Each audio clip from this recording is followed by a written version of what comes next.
ఆ దక్షిణ దిశను యమధర్మరాజు దిశగా పరిగణించాలి. ఈ దిశలో దీపం వెలిగించడం వల్ల ఆ యమధర్మరాజు సంతోషిస్తాడు. అన్ని భయాల నుంచి కూడా ఉపశమనం కలిగిస్తాడు. భక్తుల కోరికలన్నీ కూడా నెరవేరుస్తాడు యమధర్మరాజు.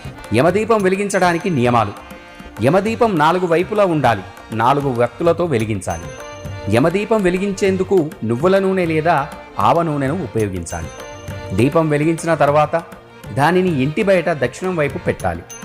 దీపం వెలిగించేటప్పుడు కుటుంబ సభ్యులందరూ కూడా దీర్ఘాయుష్యుతో జీవించాలని, అన్ని కష్టాల నుంచి విముక్తి పొందాలని ప్రార్థించాలి. యమదీపాన్ని ఇంటి బయట దక్షిణ దిశలో పెట్టాలి. ఈ దీపాన్ని దానం చేయడం వల్ల ఇంట్లో ఎల్లప్పుడూ కూడా ఆనందం, శ్రేయస్సు ఉంటాయని, అకాల మరణ భయం ఉండదని కూడా భక్తులందరూ నమ్మాలి. ఈరోజు యమధర్మరాజును స్మరిస్తూ ఎవరైతే ఈ దీపాన్ని పెడతారో వారికి సకల శుభాలు కలుగుతాయి.